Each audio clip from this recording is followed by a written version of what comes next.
First of all, welcome everybody. Claudia Curry-Hill, who is usually always here, couldn't be here today, but we are going to introduce her. And Claudia, take it away. Thank you, Nancy.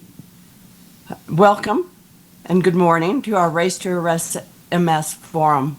I'm Claudia Curry-Hill, and I've lived with primary progressive MS for 40 years, and for the last 32 years, I've had the great benefit to listen and learn from all the extraordinary doctors that have participated in our Center Without Walls program, which is funded by the Race to Erase MS. I would like to introduce you to our Center Without Walls panel today.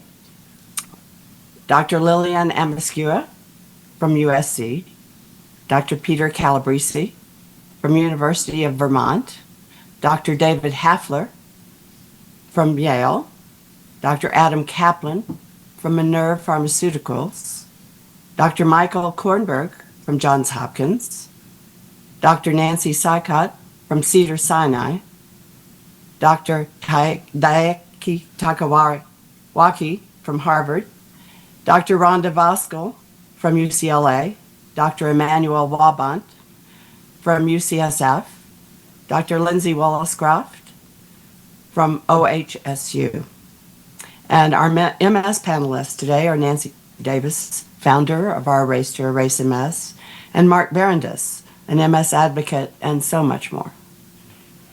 Please read the bios of this amazing panel, and now it is my pleasure to introduce our founder, Nancy Davis, to kick off our panel discussions. Thank you so much, Claudia. I'm sorry you couldn't be here today, but you've done a great job, so thank you so much. Welcome, everybody.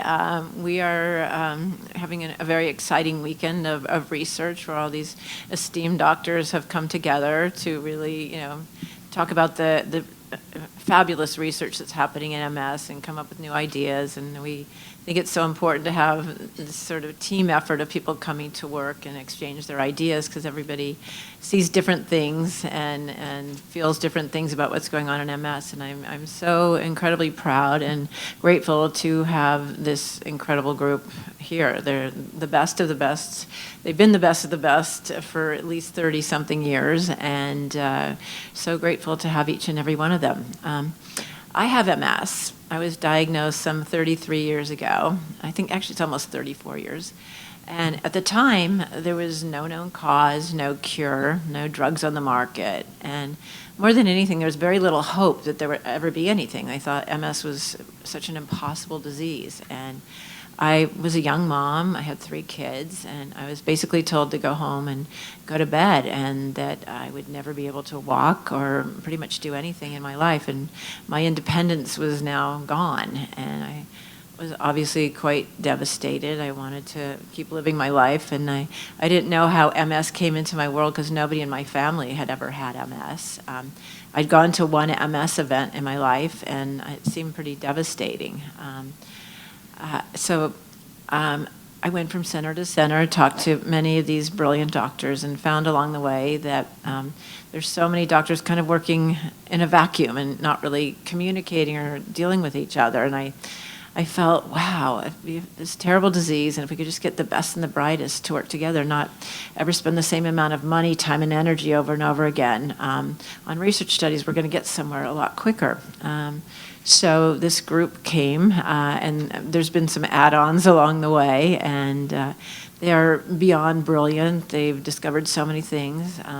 Today, it's exciting that there's 25 drugs on the market with FDA approval. That is nothing short of a miracle. Everybody has worked so hard to make everything happen. We don't have a cure, and a lot of people still suffer with MS, as great as that is. We have a ways to go, we really do, especially with helping people with chronic progressive MS, primary progressive MS, and working on very debilitated people and figuring out how to remyelinate, which seems to be a tough thing. There's many drugs now, thank goodness. I'm looking at some of the people over here who represent these incredible drugs that have been developed, and they are really changing the lives of everybody. And they're able today to stop a lot of the terrible things that would happen when you kept getting attacks and relapses. And relapses are not as big of a thing as they used to be. So that's a really good thing. And these drugs are working very, very well. They're not perfect. not every drug is right for every person. It's not one size fits all. But we're seeking here to do way better than we're doing. We want to help absolutely everybody that suffers with this disease. We can't wait till we basically win this race to erase MS. And so grateful you are all here, and I'm going to hand it back to Claudia. Thank you, Nancy, for all you've done all these years, and for starting the Race to Erase MS. Our panel today is, first thing on our panel today is mental and physical fatigue in MS, causes and management, including energy and conservation techniques, with Dr. Lindsay Wolfcroft from OHSU. So I probably don't need to talk to this group about how prominent fatigue can be in the lives of many people with MS. Something like 80% of people with MS suffer with fatigue, and I think that there could be many factors that play into it. The MS disease itself can contribute to fatigue, but also people suffer with depression, pain, problems with movement that can cause them to expend a lot of extra energy just moving through the world. And so all of these things can come together to make that fatigue worse. And then even when we are trying to mediate some of the symptoms that people experience with MS, such as pain, we can give medications that can make that MS fatigue worse. But one thing that I always stress to patients is that you have a body that can have as many things wrong with it as it wants. So I think it's important to work with your doctor to make sure that you don't have anything additional going on. For instance, problems with hormones like your thyroid, or other nutritional deficiencies, or sleep apnea, other things that really could be more modifiable. Now, the management of fatigue, I think, comes down to a lot of the advice that your grandma gave you. I mean, eating well, and no particular diet, a healthy, balanced diet, getting as much movement as you can, trying to work with your doctor to limit any of the maybe extra medications that you don't need. And there are some off-label therapies, medications that doctors do prescribe for MS fatigue, though that would take some careful consideration because a lot of the studies looking at the effects of those medications on MS fatigue are mixed. Otherwise, going to physical therapy to work on trying to put less energy into that walking effort, and then occupational therapy to work on energy conservation techniques to look at your whole day and figure out, well, maybe if you could sit while you brush your teeth, or like very small changes that can end up adding up to a big impact. One thing that, because obviously this is a group that's very interested in that research, if you're a patient living with MS, there is a very interesting study called CAFE MS going on right now, and I think the inclusion criteria is fairly broad. It's an app-based intervention that works with cognitive behavioral therapy to try to help improve that MS fatigue. And so you can be a part of helping us find some good solutions to that. So if you Google CAFE MS, you can find that. Just a little plug. But it's a really fantastic study because I think we're all committed to try to make people's lives better who live with MS. Thank you, Doctor. And next, we have Dr. Emmanuel Wabant from UCSF talking about biological aging versus chronological aging in progressive MS. Good morning. Very happy to be in this panel and seeing people I know in the audience. So my topic is something that maybe you've not heard too much about, and I think it's something that is reasonably recent in MS. This is a topic that has been studied a lot in diabetes, for example. And it seems to be true for lots of the chronic disease that people can develop. So this is also an introduction to my colleagues who are going to talk about comorbidities afterwards. We have discovered now that your date of birth is not the only way it has an impact on your body and your aging. So there's the chronological aging that is related to when you were born. And then there's your biological aging. And there's different conditions that can make your age fast-tracked. and your cells look actually older than they really are. So based on what we've seen in diabetes, we understand now that there are things that can contribute to the biological aging, possibly having a negative impact on disease such as diabetes or MS or other chronic disease. And when I talk to patients who have progressive MS especially, I talk about what you can do actually to reverse that biological aging, because there's different things we can do, and that's the good news. The good news is that there's lifestyle modification, there's exercise, and there's treatment of comorbidities. So lifestyle modification, I'll be very brief. For example, having a balanced diet, as you heard the previous speaker mention, lots of fruit and vegetables, not too many saturated fats, control your weight. So obesity is a known factor of increased inflammation in different tissues. Smoking is also a factor that contributes to accelerated biological aging that I know it's hard to stop, but it's actually good to stop because it contributes to progression of MS. And then there's exercise is also something that has been shown to reverse some of the accelerated biological aging, which is pretty impressive actually. So keeping an exercise routine, stretching, and also more aerobic exercise is very good. Even when you have some disability, there are exercises you can do to contribute to your well-being. And I'll end very briefly on treatment of different comorbidities, such as high blood pressure, cardiovascular conditions, depression, diabetes, and other chronic diseases that can interfere with progression of MS. And next, we have comorbidities and how they can affect MS progression. Dr. Liliana Amescura. Thank you so much for having me here. It's always a pleasure to be here and talk to everyone. And yes, so just like Dr. Wabant mentioned a little bit about comorbidities, they are very, very important in MS. And over the last years, what we've discovered is that they are very specific modifiers of the disease. So not only in progression, they can play a role in diagnosis as well, so meaning diagnostic delays.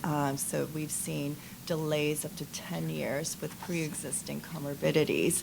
From the aspect of disability progression, and well, they're very important. So many studies, whether here in the United States, Canada, the UK, very large data have shown that these comorbidities can increase whether your levels of disability or your rates of progression, particularly the cardiovascular related comorbidities, which were mentioned briefly. So hypertension, diabetes, obesity, metabolic syndrome, those are very important. In fact, actually in some of our studies where we looked at about 500 patients, we found that about 25% had one existing comorbidity, and primarily was hypertension. And the more that hypertension was, meaning the staging of your hypertension based on the American Heart Association, you were 2 to 3 times more likely to have an EDSS or disability level of a 6, which is using a cane. There's data also supporting that more than 2 comorbidities compared to none, you're also more likely at risk of progression or more disability. More from the cardiovascular related factors is that they're also probably likely to play a role in mortality. And that is a paper that is about to come out from looking at death certificates of those with MS and noting that one of the primary comorbidities is hypertension. And particularly that has an implication in mortality, the age of mortality. And so it really is highlighting the fact that we need to be working with your primary care physicians and making sure that those comorbidities are well treated. There's also other comorbidities that contribute to your symptoms, right? Worsening symptoms such as sleep apnea.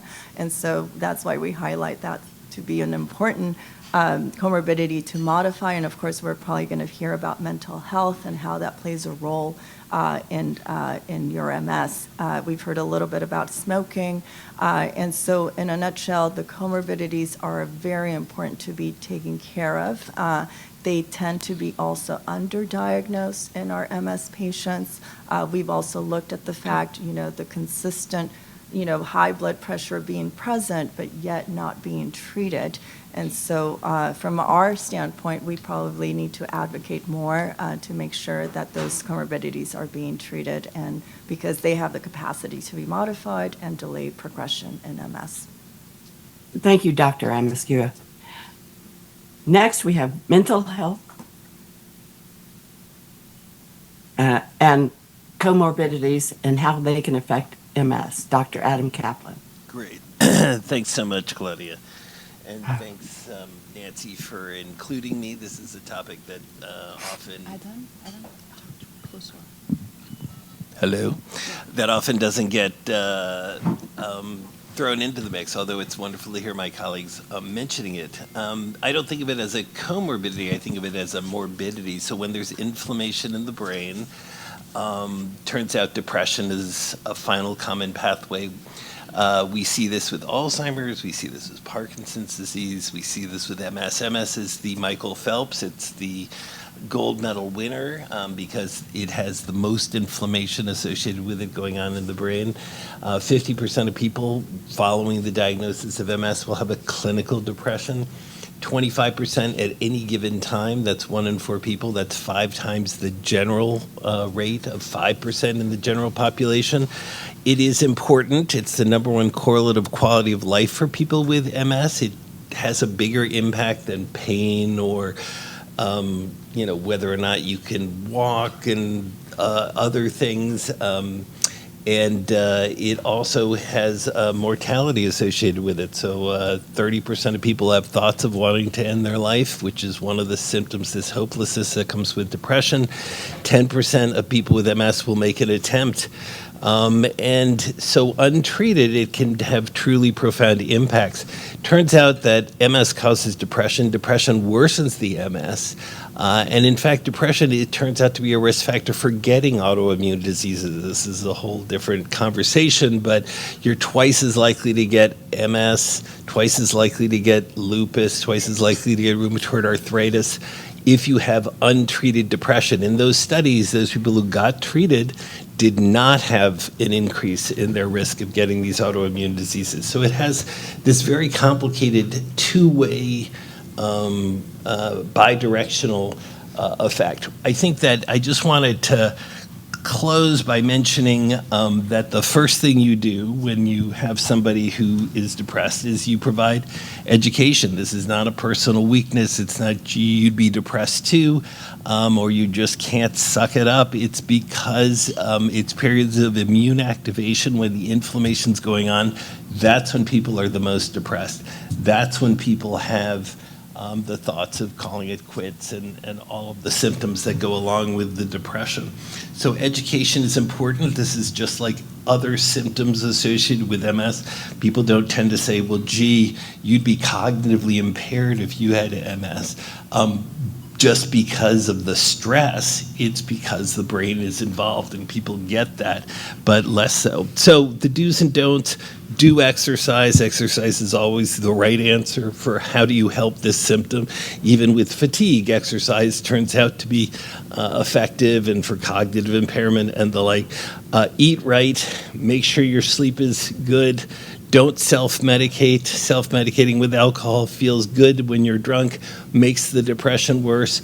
Turns out marijuana, which obviously helps with pain and can help people with a number of set of symptoms, does not help depression. And if you have bipolar disorder or psychosis in the family, marijuana can actually make that worse. And the rates of schizophrenia are going up around the world as the rates of marijuana and access to it have been going up. So it's not right for everybody. Talk therapy and medication. are better than either one alone. It is important to mention that even people who are not depressed, who get put on antidepressants in double-blind placebo-controlled studies, have fewer lesions. So it turns out these treatments that we've been using for depression, all of them have anti-inflammatory effects. And then finally, I try to tell my patients that there's sort of the three sort of stages that people go through usually when they're diagnosed with MS. And the first thing that they have to do is they have to accept that this is not their fault. This is nothing that you did that led to this. It's just, it's a lottery ticket you don't want to get. The stars aligned against you. But so you have to accept that this is life under altered circumstances, adapt, which means you now need to realize that the things that you used to do that were easy may be hard, but you're using a different scale. So when I see people out there who are, having trouble, moving slower and the like, I think this is great. It inspires other people to say, if this person can do it, then boy, I'm going to do it. So be a leader, show people your bravery, and then finally achieve. So once you do those accept and adapt, you can then achieve the same kind of rewards that you want after you realize that you might have to alter specifically what you're going for. So thanks for listening. Thank you, Dr. Kaplan. And next we have Sex Differences in MS Progression with Dr. Rhonda Bosco. Hi, so thanks to Nancy for letting us give an update every year on what's happened in the last year. It's been a big year, and what I want to talk about is to put together what's been said, items related to cognition and fatigue, hormones and aging. And that makes me think about menopause and andropause. And this, what I'm going to say, was summarized really well on Tuesday with Denise Dodor on ABC7 News. It's now on the internet live. It's 2 minutes where I summarized our findings this last year, where we talk about female and male differences in MS with implications for Alzheimer's as well as the effect of aging on the brain. In a nutshell, when you think about females and males, they differ in two ways. XX and XY chromosomes, estrogen or testosterone hormones. That's it. The sex differences have to be due to one of those, right?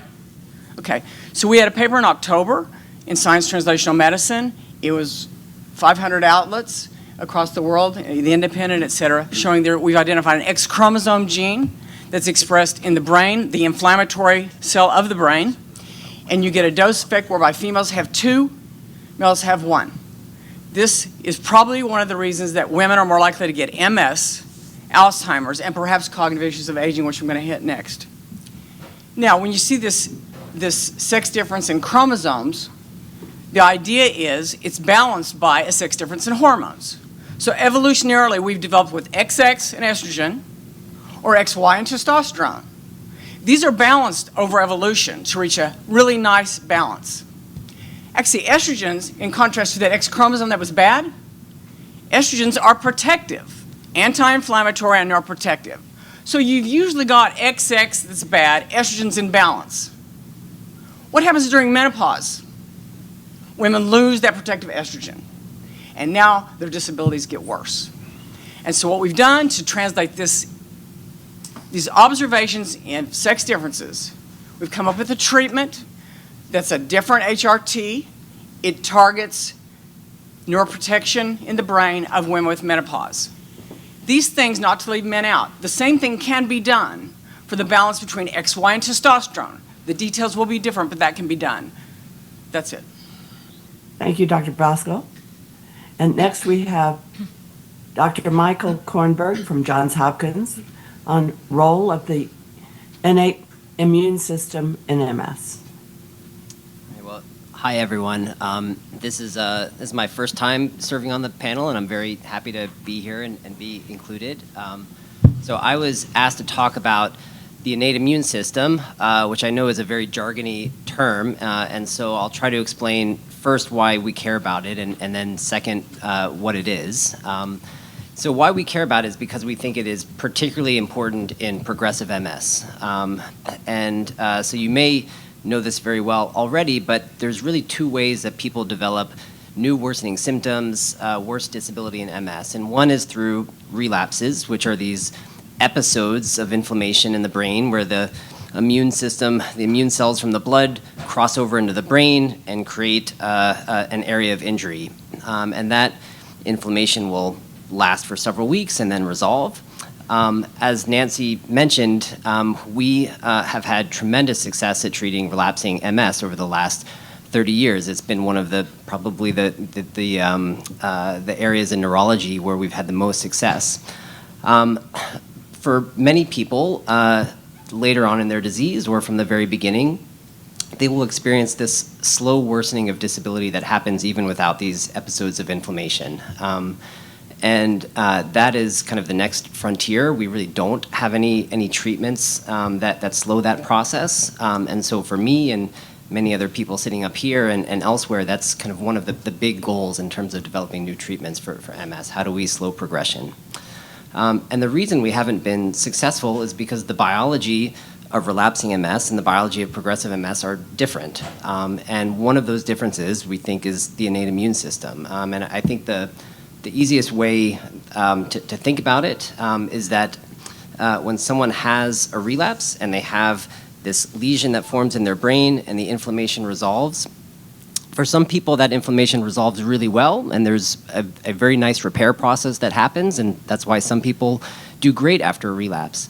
For other people, that inflammation never fully resolves, and you might have heard the buzzword smoldering inflammation, and for some of these lesions, they just continue to kind of have smoldering embers kind of at the edges of these lesions that prevent repair and make these lesions expand over time. And we know that people that have more of these smoldering lesions are much more at risk for developing progression. And the smoldering that happens is cells called innate immune cells. And we've been very good at targeting the immune cells in the blood, and we've been very bad at targeting these smoldering innate immune cells in the brain. And so that is kind of one of the ongoing interests is targeting these cells. And I think this is a really exciting time in that respect.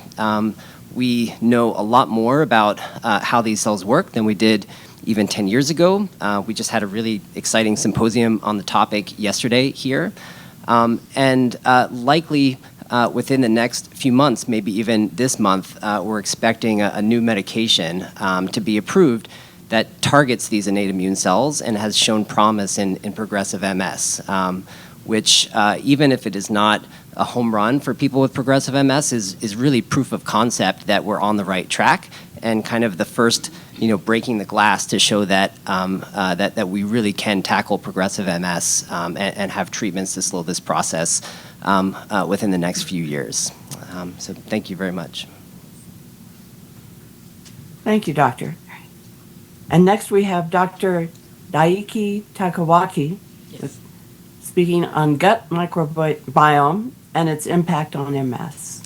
Hi, good morning, everyone. My name is Daiki Takewaki. So I'm a physician scientist and a postdoctoral fellow in Harvard Professor Howard Weiner's group at Harvard Medical School. So I just relocated from Japan to Boston 4 months ago. And I'm very happy to be here. So my research topic is consistently about the gut microbiome in MS.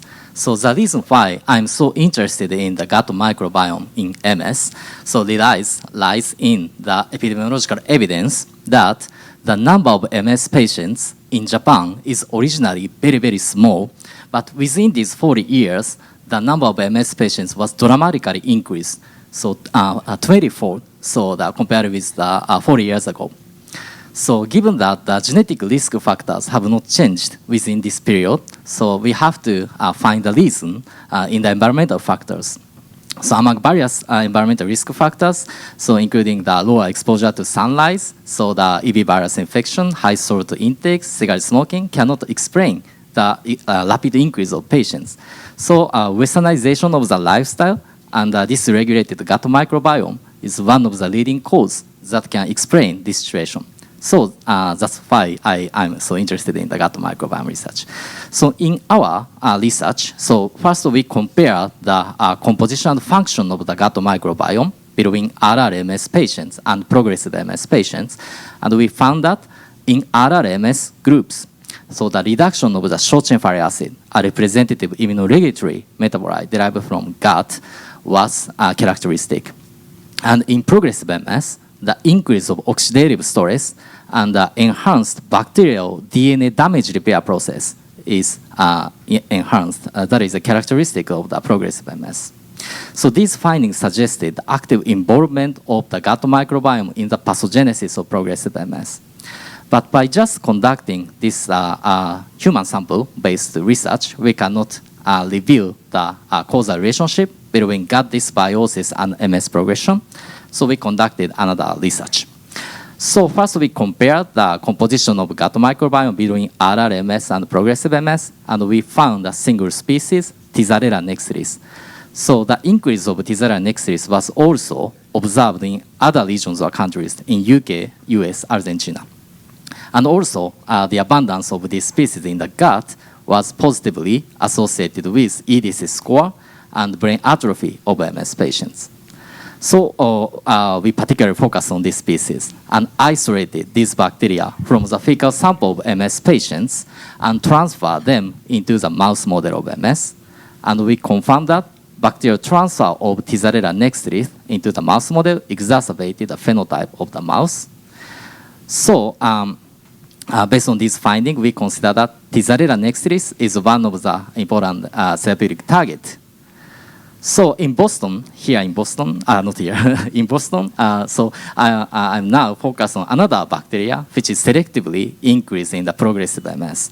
And now I explore for another mechanism that exacerbates the neuronal inflammation and CNS immune cell activation. So many people in this field focus on the beneficial bacteria. So, but I think the combination of the elimination of the specific pathogenic bacteria and also the supplementation of the good bacteria will maximize the therapeutic effect of the treatment of MS. So, my ultimate goal of my research is to develop the new therapy to halt the disease progression from RRMS to SPMS. I think gut microbiome will have the very important role. Yeah, thank you for your listening. Yeah. Thank you, Doctor. Yeah. And next we have other immunology updates in MS with Dr. David Hafler. Thank you, Claudia. See, I've been going to Japan now for almost half a century, and what I've noticed is the number of McDonald's of Golden Arches have dramatically increased. And this talks about the environmental factors that drive MS. But the question patients often ask, well, what causes MS? And I'd like to present for the first time publicly, because we're being filmed, a new discovery, which is about to be submitted, which I think defines the cause of MS. Okay, nothing new. But about 3 years ago, my dear friend and colleague, Alberto Esquiro, showed that Epstein-Barr virus was very tightly linked to development of MS. He looked at 4 million Army recruits, and that in almost every instance, an Epstein-Barr virus preceded the onset of disease. But the question you then ask is, well, almost everyone has had Epstein-Barr virus. Are you okay there? Yeah. Okay. Not depressed, are you? Okay. So almost everyone in this room, whether you have MS or not, have had Epstein-Barr virus. And if you have MS, 100% of you have had Epstein-Barr virus. So why? And I think we now know. So let me explain the experiment that we did. So we looked at about 1 million subjects in the UK Biobank and all of us big, and it turns out you can measure the amount of DNA in the blood. Now that's been done. And then we looked at the genes that were associated with high EBV expression, that what are the genes that you carry that lead to more EBV in the blood? I mean, you've all been exposed to it, but do you have more Epstein-Barr virus? And we found about 40 genes associated with having the high virus in your blood cells, in your B cells. Now, one of the things that we've done as a group is to identify the genes that cause multiple sclerosis. We've identified 233 common genetic variants. And we looked at the data set of what are the genes that lead to high EBV in the blood and the genes that lead to MS. And they incredibly overlap. I fell off my chair. I mean, there are 20,000 genes, and to find that about half of them overlap with the MS genes totally blew me away. And I think it's a genetic architecture with EBV infection, along with environmental factors, which are microbiome, smoking, increased body mass index, all that lead to environmental factors. But I think this provides a model as to what causes MS, that if you get Epstein-Barr virus with genetic susceptibility, that then leads to activation of B cells, which then lead to activation of autoreactive T cells, which then attack the brain. So we're making progress understanding the disease, and we're really excited about this finding. And then what about how do you stop EBV? Epstein-Barr viral vaccination. Well, we won't use the word vaccination, call them shots, okay? Yes, exactly. Make Bobby happy. So Moderna is in clinical trial, and GSK has a vaccine. I'm on the SAB Scientific Advisory Board for GSK discussing the vaccine. And I don't know if it will work or not, but we are hopefully that we'll get this vaccine out. And if it prevents MS, we'll see, but we're now beginning to do experiments to actually precisely measure it. So a very exciting time. So how do we cure MS? By preventing it. And maybe this will work, maybe it won't, but it's an exciting time. Thank you, Dr. Hafler. And next we have AI opportunities in MS, MRI, and other imaging. Dr. Nancy Sykott. Thank you, Claudia. Good to see you, at least virtually. And I want to first start by thanking Nancy for organizing this every year. It's actually a highlight to get together with colleagues, and we had a really interesting seminar yesterday, really digging in deeply on some of these immune-related issues. But I'm going to talk to you about your favorite topic for anyone who lives with MS, which is MRI. So, you know, one of the things that comes with an MS diagnosis, along with increased risks for depression and whatnot, is the absolute requirement that you get into a scanner and have repeated MRIs done. So the truth is that MRI has really transformed our ability to first diagnose MS, but then also to come up with treatments.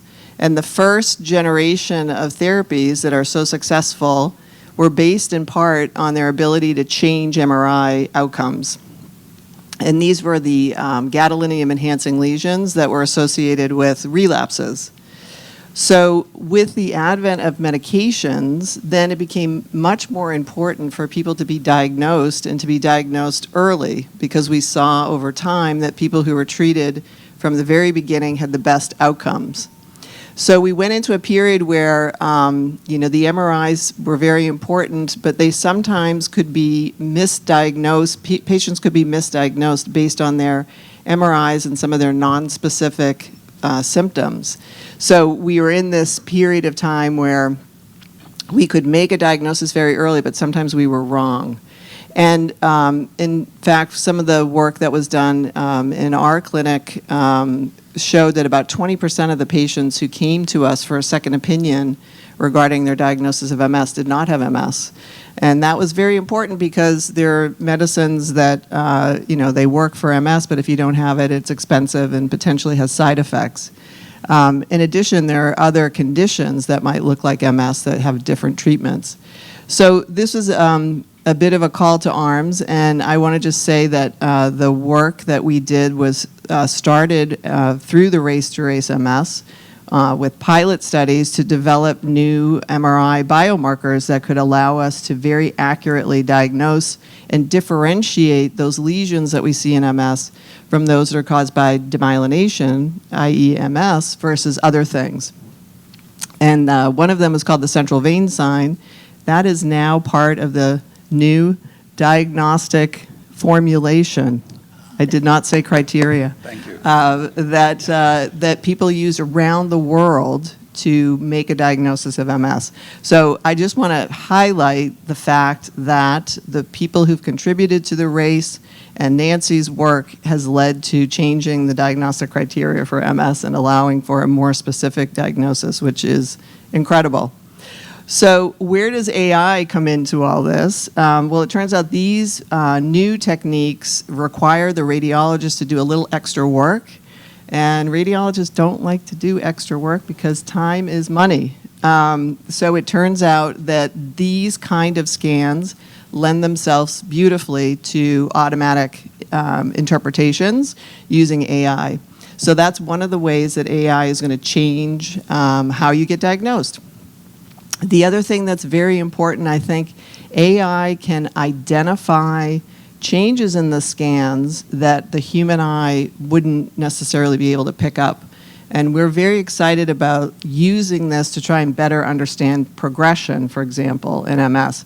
So if we could look at patients over time who've had scans, who've ultimately developed worsening symptoms and progression, maybe we can go back in time using AI to identify what were those subtle changes that the radiologist's eye or even the researcher's eye were not able to see. So I think that's another important area. And then finally, something for our patients that will be helpful. For those of you who have to sit in the scanner for hours, listening to the banging of the scanner, AI is actually being used to speed up the scans themselves. So some work that was done, Pascal Satie and his group here at Cedars created a scan that could be done in 2 minutes using AI, trained on other scans that were longer, 10 minutes, was able to recreate and make a scan that looked identical to the one that was 10 minutes long. So you can have a 2-minute scan and then use AI to interpolate and create a scan that would have taken much longer. So as we all hear every day on the news and everywhere else, AI is here to stay, but I think it has the ability to have some real benefits for those of us who are studying MS and also for patients who are living with MS. So thank you. Thank you, Dr. Sykot. And next we have AI opportunities in MS, drug discovery and basic research. Dr. Calabrese. Thank you, Claudia. Good morning, everyone. How's everyone doing? Good. Excellent, excellent. Thanks for coming out on this absolutely gorgeous morning. I love coming here, and thanks to Nancy for continuing to invite me. For those of you who haven't noticed something different about me, after 22 years in Baltimore, I decided to make the big move to Vermont, and so still doing MS research, but in a different location. I thought because this is a bit of a dry topic, I'd start out with a couple of jokes. So what does the patient say to the AI doctor instead of I? Okay. Actually, I was 5 minutes into reading an article on this topic before I realized it wasn't about a guy named Al. A-I. Yeah. Anyway. So seriously, though, every aspect of what we do right now is being affected by AI. I'm not an expert. I'm more of an end user, but it's extremely helpful for research, drug discovery. And I would actually start a bit with that starts with patient care, because if we don't understand exactly what's happening to people living with the disease, we can't subtype the different forms of MS accurately. And so we use devices on the electronic medical record now to record the visit. There's something called Abridge. And so have you guys ever been to the doctor and the doctor's just like this and you're like, hello, are you listening to me? And they're looking down at their computer. So now Abridge will just record the whole conversation so someone can actually look to you like you're a person and have a conversation, and it gets recorded into a note because we have to keep notes. And on your side, there are apps. Like, how many people are going to remember everything from today? No one can, right? And so you can get an app, something like Claude, and record the visit, and it will turn it into a paragraph and just summarize everything you've heard. So I went to a medical meeting in Europe recently, and one of my colleagues from San Francisco actually had this app, and we did a workshop for 90 minutes, back and forth, and it summarized it all in a paragraph. It was beautiful. And so that's actually really, really useful. This technology also can be used for data sharing through something called federated learning. One of the big problems with data is that universities like to own it because it has IP. Countries like to own it because it may be valuable, and there's HIPAA and privacy concerns. So the way federated learning models work is that everyone generates the data at their institution, and the AI runs an algorithm on that model. It samples it, uploads the output data, not the primary data, but the answer, and then collates them together from 20 different centers. So this is kind of a new way of research and collaboration sharing that is really valuable and gets around a lot of the issues that we've had previously. It's still being worked out, the details, but I think it's a very promising approach. And there's actually a guy at Stanford, Tim Chu, who's been working on this in something called the Pediatric Moonshot. And now Tim is interested in doing this in the context of MS as the next model for federated learning. The other way AI is really, really useful is Dr. Hafler taught me several years ago that, we used to do research one question at a time, like hypothesis generating, and then you spend 5 years and you may or may not be right. And so David now calls this hypothesis limited research, and I really fully agree with him. We need to be asking big data questions. So we have genomics, where we can look at not only DNA, but RNA, and we have proteomics to look at all these proteins, but no single person can collate all of that data. And so there are now programs that can look at the data and find patterns that we wouldn't normally be able to see. And we can do clustering of different cell types or different genes and see how they're associated with each other. And this is what we call discovery biology rather than just hypothesis limited. And we can now ask 10,000 questions at a time. And this is leading to the breakthroughs that are going on right now.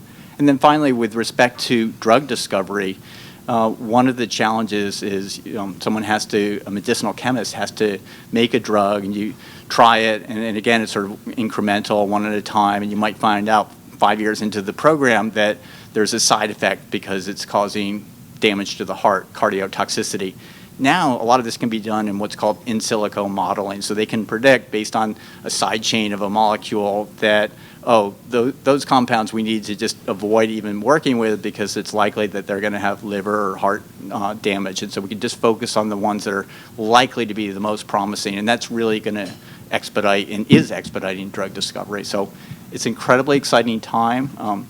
Thank you for those of you who are still suffering for bearing with us, but I'm really optimistic about the future. If you look at where we've come from, when I started this 30 years ago, like we have 20 plus drugs, and I think we're going to crack the progressive disease knot and really have therapies for that. It's starting to happen, and the progress has accelerated much in thanks to Nancy kind of bringing us all together. So thank you very much.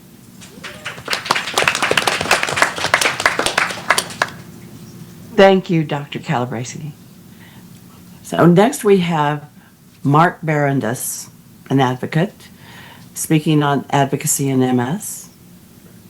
Thank you, Claudia. Can everyone hear me okay? Yep. Great. So as many of you already know from some of my prior appearances on these panels, I'm a lawyer, not a doctor. And I normally track my time in little 6-minute intervals. Now, so it's a little bit difficult for me to now limit what I'm going to say here to 3 or 4 minutes, but Nancy, I'm going to do that for you. I'm going to do my best to do it for you. And no bill will be sent. Lawyers charge a lot per hour. So today, I'm here as a patient advocate. And let me begin by saying what an honor it is for me to sit here today in this room and to be with you online with all of these incredible minds that are seated here next to me. I'm grateful for this platform. I'm grateful for your attention. And I'm grateful for the chance to add just one more voice to the important cause that we're working on. I've now lived with MS, it's hard for me to believe, for 25 years. I've moved from relapsing remitting to the unpredictable train of what these physicians are speaking about, which is secondary progressive MS. To me, MS is a master class in adaptation. Think about that for a moment. You learn to navigate, you learn to recalibrate, you adjust, but you always try to keep moving forward because sometimes the route changes with virtually no warning at all. It's just like normal, we're here, and then all of a sudden was like, what the heck was that? That's what we're dealt with. But let me tell you what won't change. What's not going to change is our determination to win this race, to erase MS. And this fight that we're engaged in is bigger than any one of us. I just asked Dr. Kaplan sitting here just a moment ago, how many people actually have MS? It's almost 1 million people like you and me in the United States that are living with MS. And it's for reasons science and this panel are racing to decode that we found out that women are diagnosed, I believe it's 3 times more than the rate of men. One of the doctors can correct me if I'm wrong. It certainly affects women differently than it does men. It's a club that none of us ever asked to join. But we've, in my view, speaking with many other people that have MS, we've never been more resilient, we've never been more inventive, and we've never had more generous teammates to win this race. So, as I just noted, MS shows up differently in everyone. It's never, in my experience, it's never the same twice.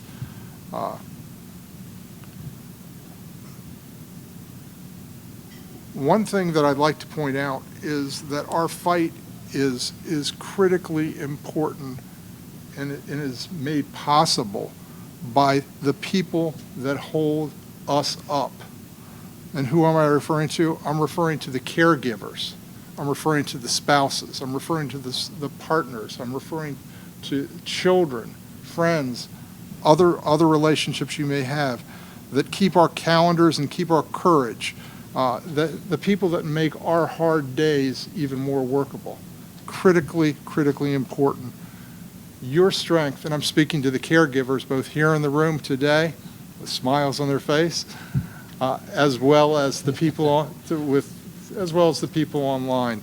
I can't, including my wife Rose, who if I don't mention, I may be persecuted endlessly. You are critically important to our health and to our success. Now, to the physicians, to the clinicians, and the researchers that I'm sitting here today, we're profoundly grateful for everything that you do. But I have to acknowledge that as a patient, we tend to be very impatient. I want a verdict. I want it now, and I want it in our favor.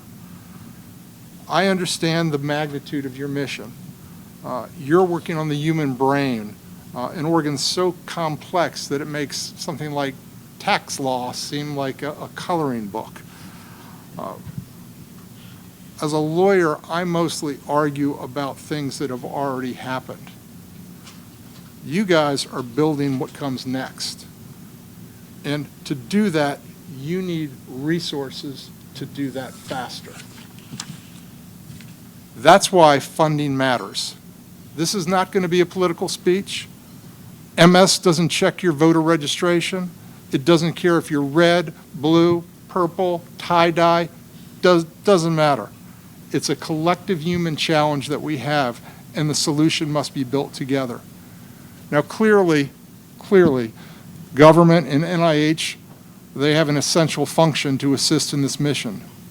But to accelerate, to truly win this race, we need the speed and agility of funding from the private sector. That's really the power of the Race to Erase MS.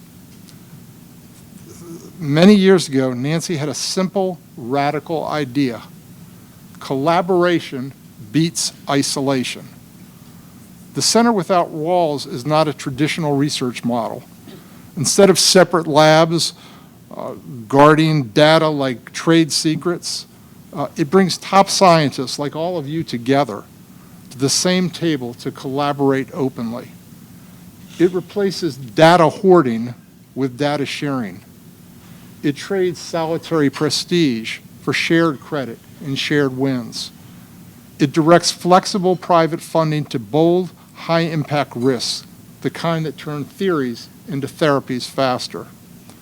And by coordinating amongst all of you across your institutions, you cut duplication. It adds speed and agility to every step from discovery to breakthrough. Perhaps most astonishingly, the Center Without Walls has achieved so much with barely a penny of government funding. That's efficiency. That's focus.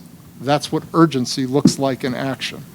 So please join me and put your hands together to thank the incredible Nancy Davis for doing that.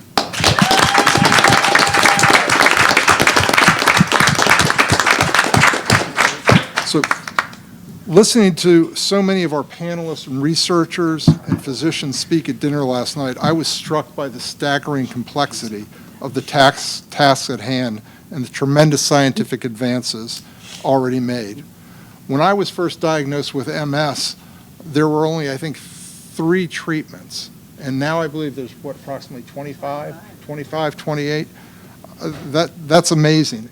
And I can tell you that of all those new medications, many of them can trace their origins directly to the work that's been done by this organization, by you, and by everyone else that's sitting on this dais. So I want to thank everyone who makes that possible. Donors like me and others who write checks and show up with heart. The volunteers who lift chairs and spirits. The corporate partners who bring scale. The amazing organizational staff like Liz in the back of the room. I mean, you make the impossible look easy. So thank you from all of us for that. And to people like clinical trial participants, and I encourage all of you that are capable and able to do so, to please participate in trials, to assist all of these wonderful physicians in the work that they're doing, because without us, they can't do what they need to do to help us. We're all part of this race, of this relay.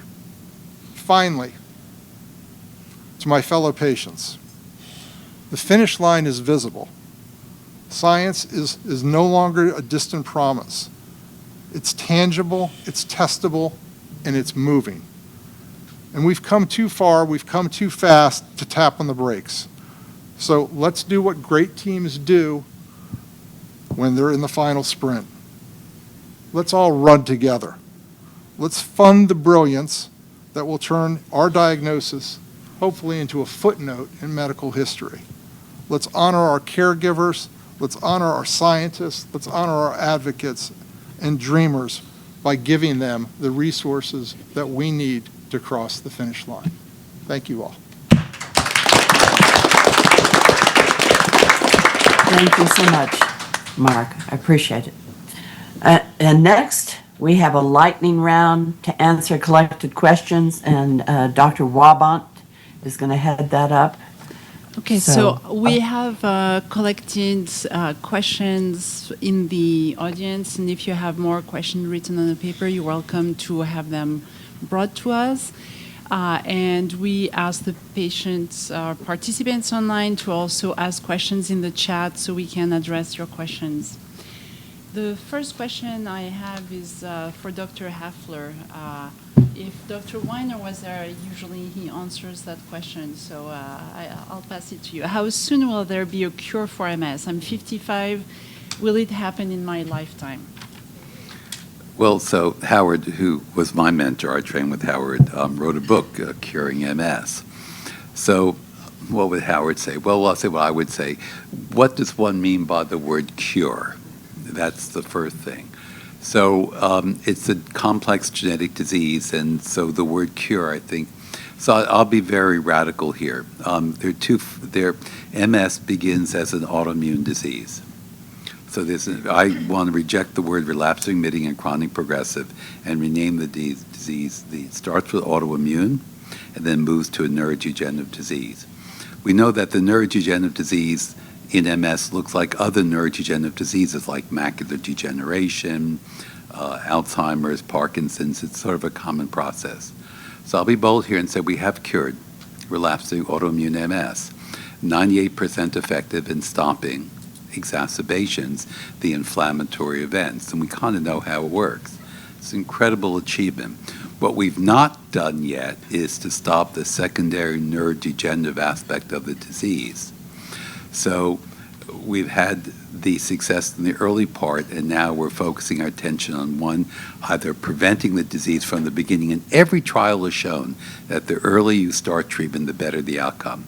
So earlier diagnosis, understanding the prodromes for MS before there's brain involvement, and because there are things that happen outside the brain before the disease starts. If we can recognize what they are after EBV infection and treat then, I think we can truly cure the disease that way and prevent the neurodegenerative aspect of the disease. And also at the same time, as we heard from many of the speakers today, how do we target the neurodegenerative part? Growing brain back, remyelination, yeah, I think the key is to get at the smoldering, what was discussed earlier, the smoldering inflammation, the innate immune system, and the BTK inhibitors, I think, are a major first step in doing that. So we're now finally making progress in stopping that aspect of the disease. But I think we should give ourselves, applaud ourselves for kind of semi-curing. Matter of fact, I was with Jay Bhattacharya, who's new head of NIH, at a meeting, academy meeting a few weeks ago. And if some of you may know my humor, I can't help myself. And I said, you know, Robert Kennedy just said, again, not being political, that we've given you, NIH, all this money and you haven't cured Alzheimer's or cancer. We've done pretty good with cancer and getting there with Alzheimer's. And I said, well, could you let Mr. Kennedy know that we have cured autoimmune MS? And he goes, I didn't know that. I go, yeah, we're now 98% effective in stopping the autoimmune aspect of MS. So I hope he brought that back to Robert Kennedy. Don't we have made achievements and don't cut back NIH funding. So. Okay, so continuing the lightning round, I have, so I think I passed some questions to Dr. Kornberg. Take these on, okay. So I have kind of two related questions. The first is, will BTK inhibitors only target smoldering lesions, or will they keep all lesions inactive? And the second, which is related, is would you recommend a BTK inhibitor as a first medication to be on? And so I think I can address these together. And so for the first question, will these inhibitors only target smoldering lesions, or will they keep all lesions inactive? So I think there's a couple ways to answer that. And so if I don't get at what you really want to know, feel free to just raise your hand or shout out, and we can talk about it. These drugs target that smoldering innate immune system, but they don't only target that. They also target cells that are floating around in your blood called B cells. If you're on a medication like Briumvi or Ocrevus or Kesimpta, you may know about B cells because that's how they work, by getting rid of those B cells that cause MS attacks. And so the BTK inhibitors will work both for relapsing MS and hopefully for the smoldering inflammation that is associated with progressive MS. The question is, how well do they work at each of those individually? And this is, I think, very related to the question, would you recommend a BTK inhibitor as a first medication? And so the first drug that is likely to come on the market, tolebrutinib, what we know about it is that in terms of relapsing MS, it's gentle. It doesn't work as well as some of the stronger medications at preventing relapses. And so some of the kind of later drugs in that class might be better, and there's a hint that maybe that's the case. And so, obviously, in terms of what recommendation, what medicine you should be on, it's a really important conversation to have, with your neurologist, because there's a lot of factors there these medications, do have potential effects on the liver. We don't know exactly what the monitoring is going to be for that, but I think the big question up front is going to be, are you at a stage of your disease where you're at more risk of relapses or more risk of progression? And the first BTK inhibitors might not be the right first medicine for you if the inflammation, autoimmune part of your disease that Dr. Hafler just talked about is really what is most active. The other kind of way of answering the question about is it going to keep all lesions inactive? We know, or we think we know from the early studies, that people that have more of these smoldering lesions seem so far to benefit more from the drug. The lesions that have kind of been, what you would call cold, the inflammation has resolved but repair hasn't happened. I don't think we can reasonably kind of expect that it's going to have a big effect in terms of, let's say, repairing the myelin damage that has happened there. So smoldering inflammation is one part of progressive MS.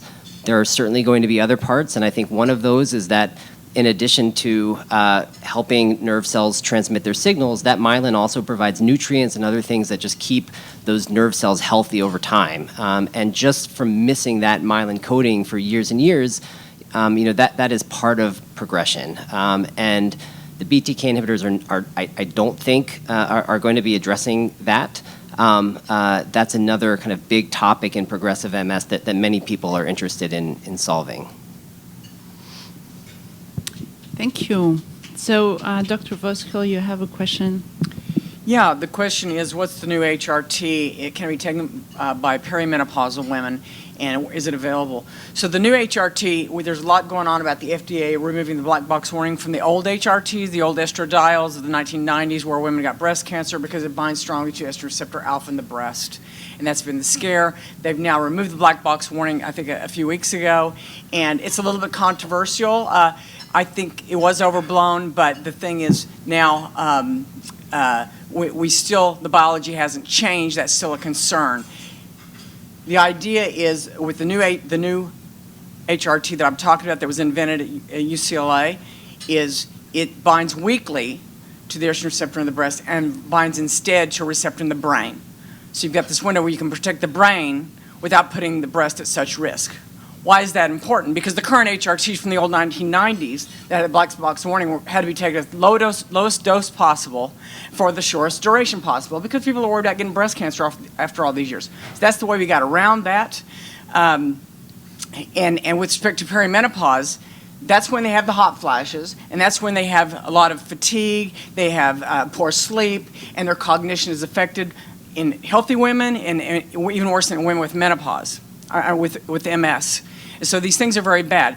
The issue, though, is hot flashes go away on their own in about 3 to 5 years, and that's why you can give the old HRTs only for a few years. The problem is women will be menopausal for a third of their life, from age 50 to 85, and when you lose estrogen, it's neuroprotective, and so you can't just give it for a few years for hot flashes, something else. So you've got to come up with something that can be taken for years and years and not put the breast at risk. This has been done in Europe for over 40 years. So the idea with the new HRT is to take something that's available and safe for Europe for 40 years, take it to the United States. It was originally done availability. Yes, we want to do menopausal women because the earlier treatment, the better. It's always better to go in early and prevent. But you've got to be able to stay on it longer and then you've got to have something that's safe. Availability, it was originally done. I'm the faculty neurologist, founding neurologist for the UCLA Comprehensive Menopause Care Center with all the GYNs and experts in bone, breast, heart, and brain. And so what we did together was create this incubator where we put this drug through the rounds, and we have hundreds now, not only at UCLA, but across the country. So the license was patented, and it's Cleopatra RX is a company now taking it through telemedicine across the entire country.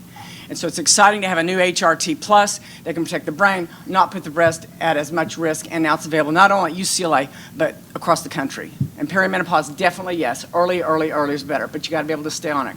Menopause is a third of your life, and it's bad. Thank you, Dr. Voskuil. Dr. Amesquay, you have a question? So one of the questions was, what is considered the best medicine to begin if newly diagnosed?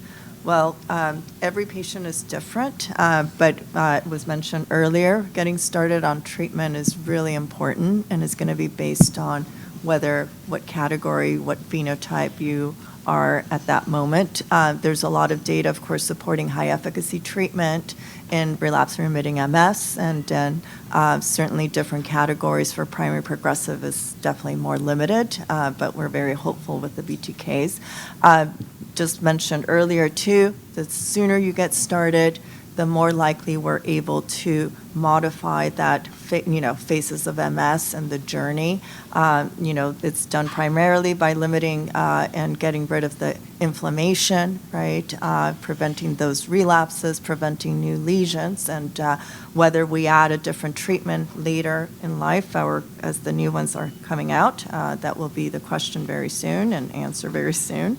But so for every person, it's a different choice. It may be based on what you do, what you're able, whether it's an oral, an injection, or an infusion, can be dependent on what you're looking for in your quality of life. So it takes obviously a conversation with your doctor to try to figure out what might be the best treatment for you at that time of diagnosis. We try to get it right from the beginning, but it can be, sometimes tricky. But there's a lot of choices. We've heard, right? There's 25 drugs available, and there's a reason why they exist, because they all probably can play a role somewhere in your MS.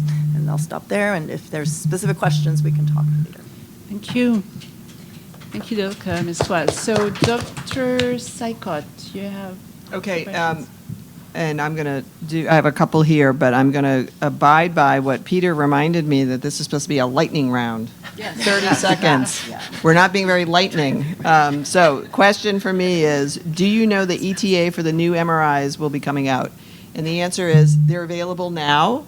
They are being implemented throughout the country and the world, and there's a lot of work being done on implementation, which is sort of an interesting issue. How do you get these new discoveries out to impact patients? But the short answer is that the sequences are available, and you should ask for them when you go to get your MRIs to make sure that the center is doing them. And then the second question, is there any news about the gray matter? Well, the gray matter is obviously very important. We talk about the white matter, that's where the lesions are. The gray matter, we do know in MS, changes and can show atrophy over time. And we think this is part of what drives some of the progression. I think this is an area, we don't routinely assess the gray matter in clinical scans, but this is an area that will be very important, especially with new therapies that are going to target that neurodegenerative component. And this is an area where AI could be very helpful. I have a third question, but it's very particular, and I don't think it's good for the lightning round. So whoever wrote that, please come up to me after the meeting and when we finish, and I'll answer it. Yes. It's a question about Mayzent, right? Yeah, the Mayzent question. So that person can ask Dr. Sykot that question afterwards. Dr. Calabrese.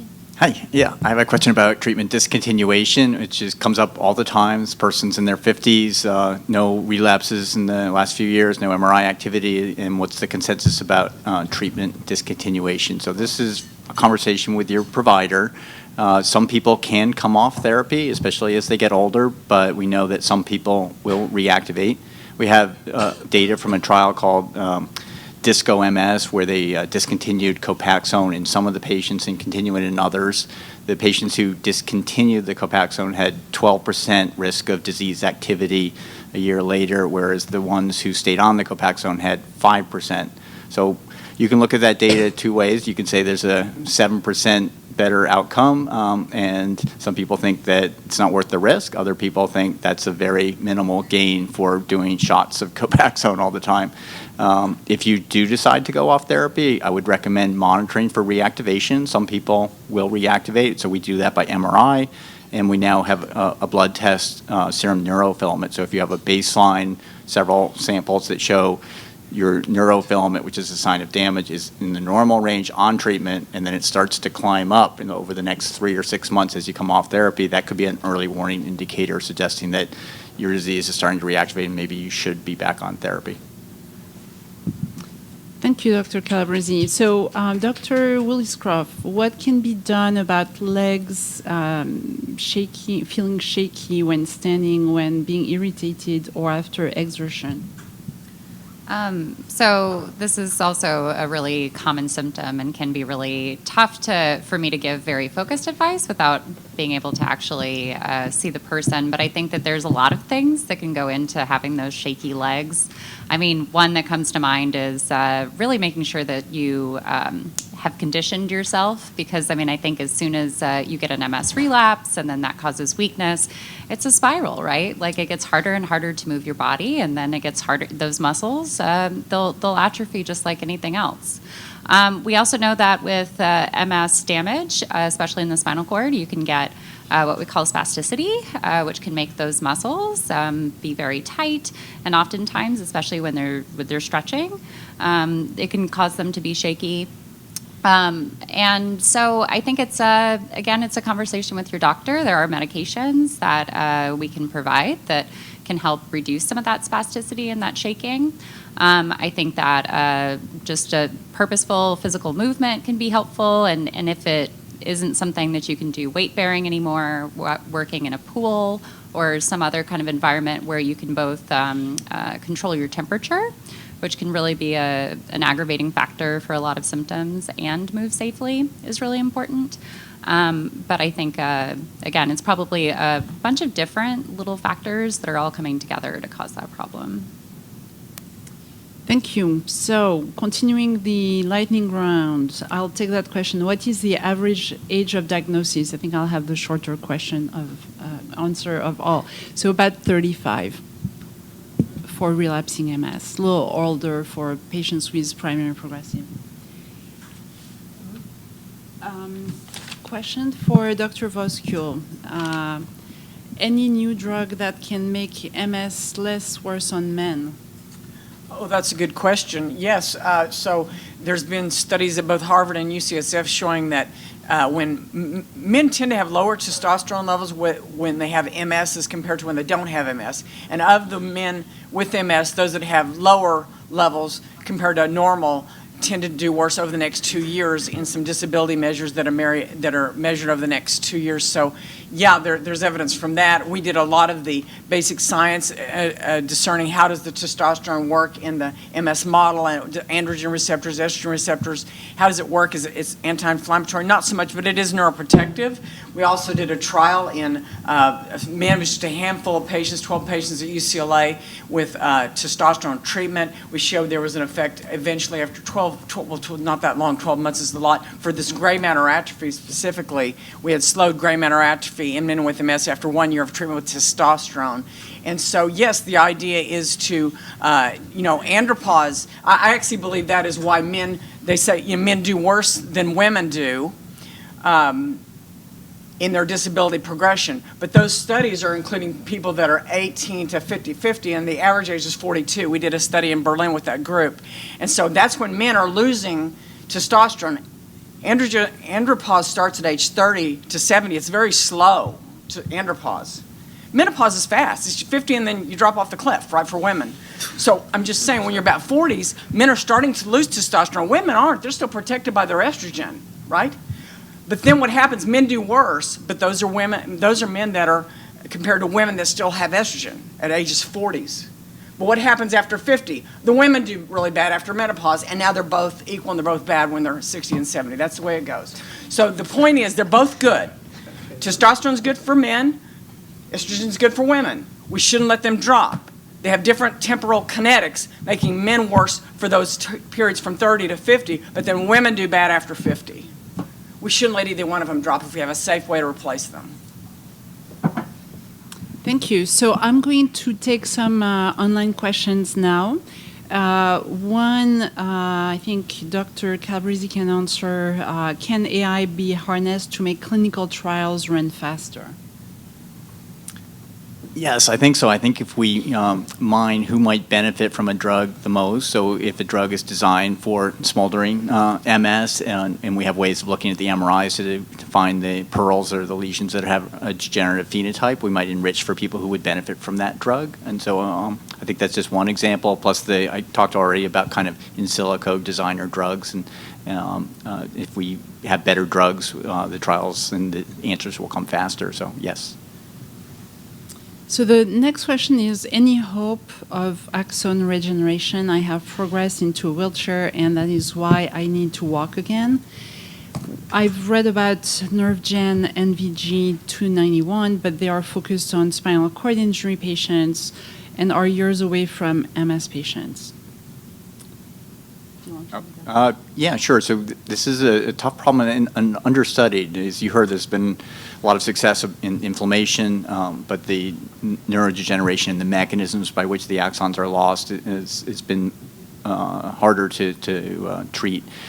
So when they're cut or transected, that's going to be really hard to grow back the tissue. But what we're finding is that there are a lot of nerves at risk that could be salvaged. And by studying the pathways by which nerves become unhappy or unstable, we might be able to intervene. And there's one company that has a therapy that interferes with the demise of nerve cells called SARM1, and the company's called DisSARM. It's sort of a cute name because it disarms this SARM1 and turns it off. That by itself probably is not going to be enough, but looking at combinations of SARM1 inhibitors with other drugs might rescue axons that are sick but not dead yet. So I think we will eventually have axonal protective therapies.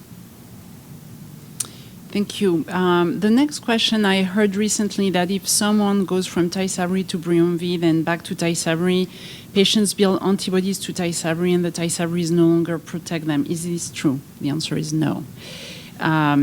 Next question, how do we get doctors to take us seriously since they are not in our body and can't always see our symptoms? Dr. Kaplan, do you want to answer that one? I mean, I tell my patients that what they need to know, we have studies to tell us the answers about 30% of the time, which means that 70% of the time we don't have evidence-based studies to guide us. The truth is that we listen to the patients, and you teach us, and we teach other patients. So that's the kind of doctor you want. Doctor derives from the Latin word for teacher, and we survived as a profession for over 2,400 years since Hippocrates, well before we had double-blind, placebo-controlled studies that started in the 1930s. So this is a relatively recent thing, because we learned from patients and we taught other patients as a result. So, I mean, what you want is to try to get the old-fashioned doctors that spend time talking to their patients and Marcus Welby, yes. So, what I tell my patients as well, you don't necessarily buy the first car you test drive, and if your doctor isn't giving you what you need, then try to find another doctor. Thank you. So this is a question for Dr. Voskuil. It was relating to hormone replacement therapy that you have addressed, but the additional question is, could hormone replacement therapy be a complement to MS medications? Well, that's exactly right. That's exactly what it needs to be. So we need to stay on the anti-inflammatories, that the Ocrevus and so forth, stay on those because they're very, very good, robust. As Dr. Heffler said, this is both an autoimmune and a neurodegenerative disease. We have treatments for the autoimmune component. They're very good. You need to take them. But in addition, what I'm trying to do is to find something to protect the brain directly, not just indirectly by less immune attacks, but something that binds to, we know the estrogens bind to estrogen receptor beta on astrocytes, microglia. They cause remyelination. They prevent synaptic loss and axonal damage. So you need to both take the anti-inflammatory, and the idea is you will then do an add-on of a neuroprotective, and that can be an estrogen. Again, when you look at something like HIV or cancer, they don't think one drug's going to fix everything. We're talking about inflammation and neurodegeneration. They're two different things. We need two different drugs for them. So yes, take the anti-inflammatory and add on this estrogen that can cause remyelination and axonal and synaptic sparing. Thank you. So I'll take these two questions. I had bariatric surgery years ago, and my MS symptoms have stabilized. Is this a coincidence? Has there been research done on MS and the gut immune system? So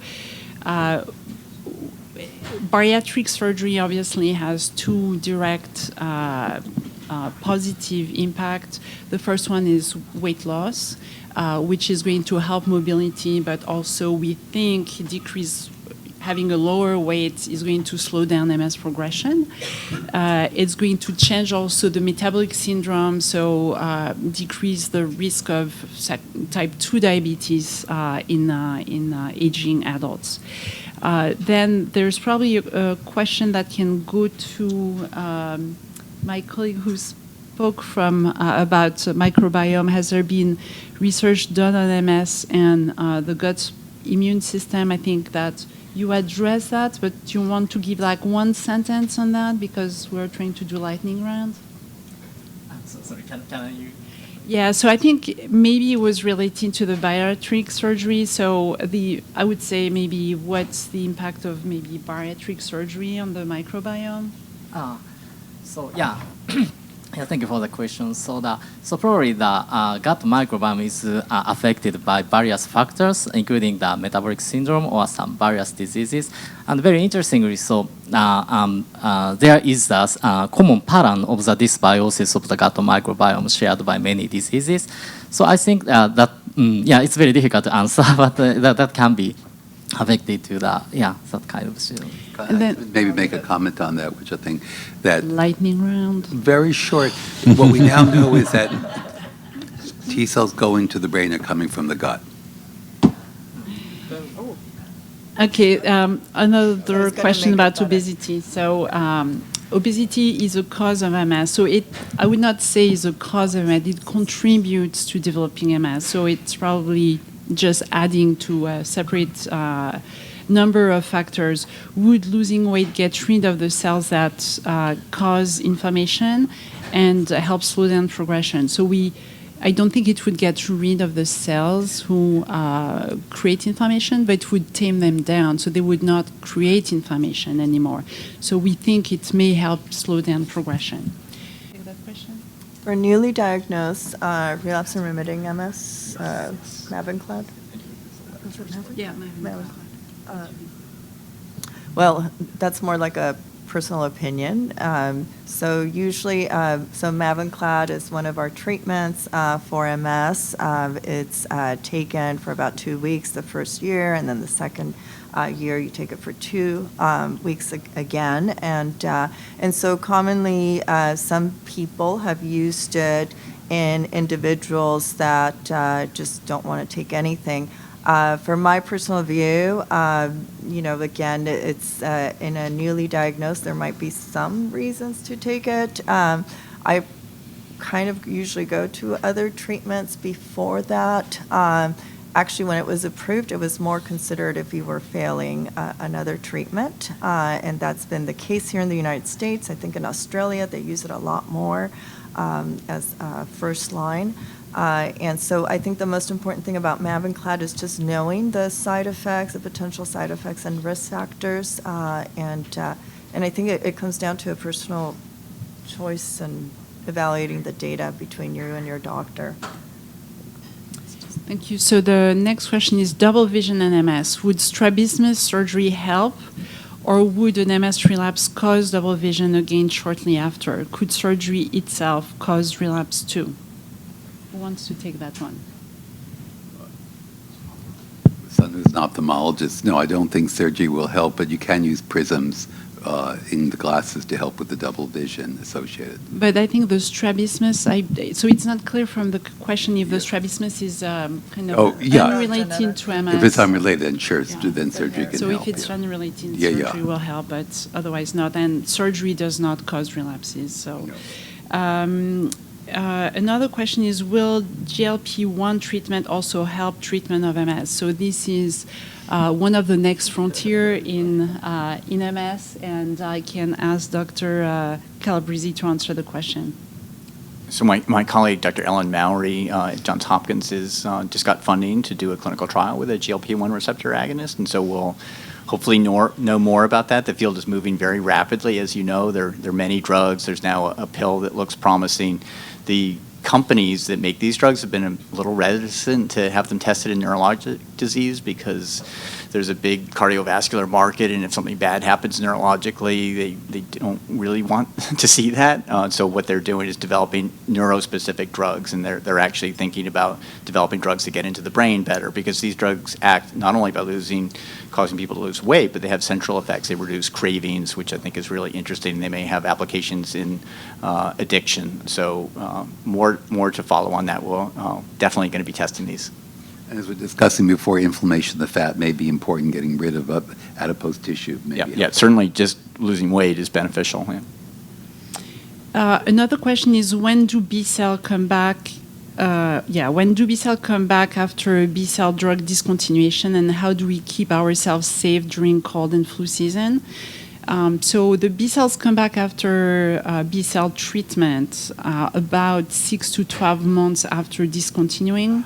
You can keep yourself safe during the flu season, even if you're on a B cell therapy during the flu vaccine, and we recommend having at least 1 month after the flu vaccine and the next infusion, and at least 4 months between the last infusion and the flu vaccine.